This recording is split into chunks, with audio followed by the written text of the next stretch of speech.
Hey! How are you? I hope you're doing okay. The year's gonna end very freaking soon. I'm confused. It just seems like yesterday when I sat here and was also confused about time passing and the year passing. And now we're at it again. If I think about it too much, my brain is gonna explode. Set in 2024, my reading goal was 70.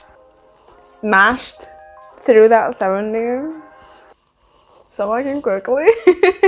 That was not the plan though. I really 70 is a lot, but so far I have read 114 books, which I'm very proud of.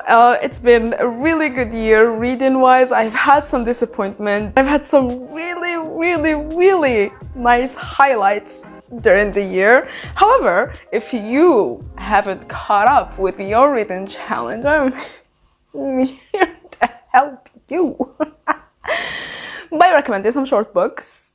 If you're looking for something super if you gravitate for something super fun fantasy, if you love Neil Gaiman, then please try Snow Glass Apples. It is a retelling of Snow White, however told from the wicked stepmother, but she's not really wicked and she's not the villain, the monster in the story. Actually someone else is. I don't want to spoil anything. I want you to just go at it. It is, I think, 30 pages. I actually think it's less than that. Yeah, so mine is 14 pages, dude, and you can get other copies. I think the largest copy you can get is about 30 pages with graphic iterations and stuff like that. But mine is a classic from Smoke and Mirrors, and it is 14 pages. You can smash through it so freaking fast. I don't want to hear excuses. You can smash through it so fast. You can find it online, you can find it in a book, and you can download it everywhere. And it's so accessible, and it's so easy, and it's really interesting and really fun. And it's immensely well written. I mean, it's Neil freaking Gaiman, my dude. If you don't like fun, actually you want depression, White Knight by Theodore Dostoevsky. It is about 80 pages, and it delves into the human nature that is love and the hopelessness that comes with love in the most depressing way ever, but in the most beautiful way ever as well. I'm not gonna lie, it's one of the books that I've read and made a huge impact on me. Plus, it's one of the books that you may carry with you throughout your life, and you can just pick up at any time and read at any time, not just because it's short, but also because it relates so beautifully to, I think, everyone at a certain level. It is a story of a young man fighting his inner restlessness, a light and tender narrative. It delves into the torment and guilt of unrequited love. Both protagonists suffer from a deep sense of alienation that initially brings them together, a blend of romanticism and realism. If you want an actual review video or analysis of the book, I would be so happy to reread and do it for you.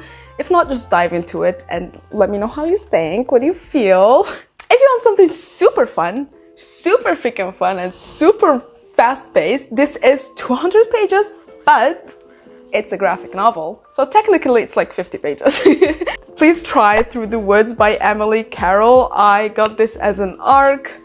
Loved it so much, my dude. It is a compilation of different horror or gothic, horror, Victorian-ish tales. They were so freaking fun. They are young adult. To me personally though, I wouldn't place them as young adult. They're a perfect mixture of something that an adult may enjoy and actually carry with them throughout their lives, and also someone really young may enjoy, but it depends. I guess it could be scary to a younger person. However, if you got a kid and you don't get scared like that, try it.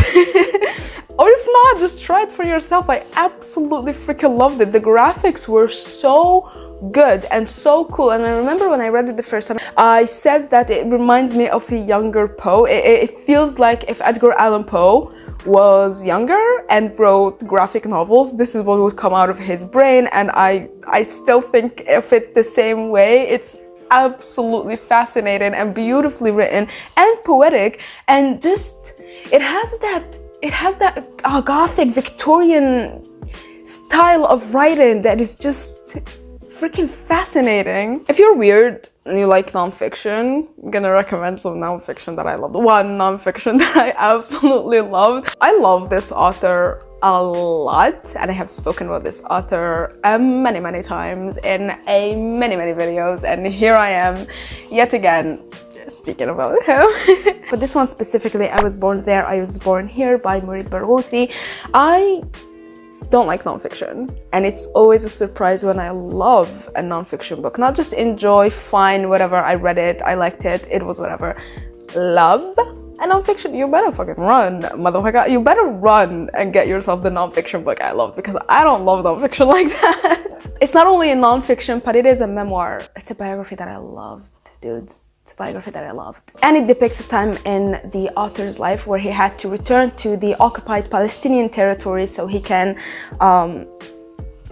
make his Palestinian family meet his Egyptian-born son Tamim. It speaks vehemently about his own exile from Palestine and about the history of that current and still unfortunately ongoing era of the country all throughout the 1990s until today. It also speckles bits and pieces of his daily life, ranging from actual proper horror that is real, that is factual, that people are living and going through day to day, to small pleasures, the sun, the smell of a jasmine flower, or the taste of coffee when he's able to have coffee and stuff like that. And it warmed my heart in the most horrible ways, to be honest. The writing is so incredibly beautiful and so amazingly, properly poetic.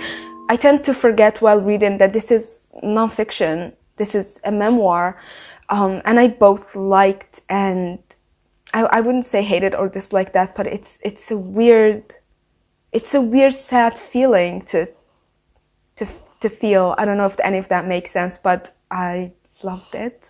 I'm not gonna end this video with such a sad note, even though I should, because y'all need to know.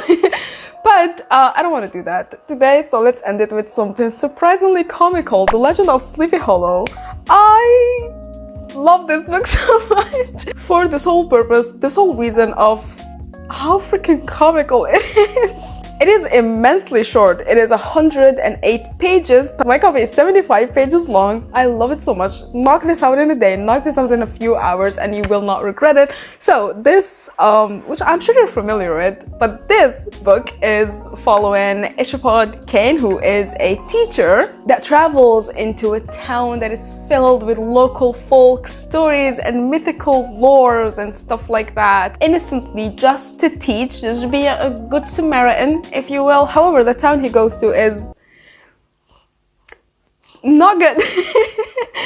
It is filled with beautiful gilded gothic horror Victorian lore, my dude, and ghost stories and folk tales that may or may not be true. So one night he's just walking, plans to go around the forest, he's whispering, he's whistling, he's minding his business, kind of low-key scared of what the heck is in the woods that he's been hearing about, but you know, ignoring it, whatever, it's not true, I'm an adult, okay, ghosts aren't real, whatever, right? Right? However, a random shadow with no head comes out of the forest, and it's so funny. I did not expect it to be funny because the movie isn't.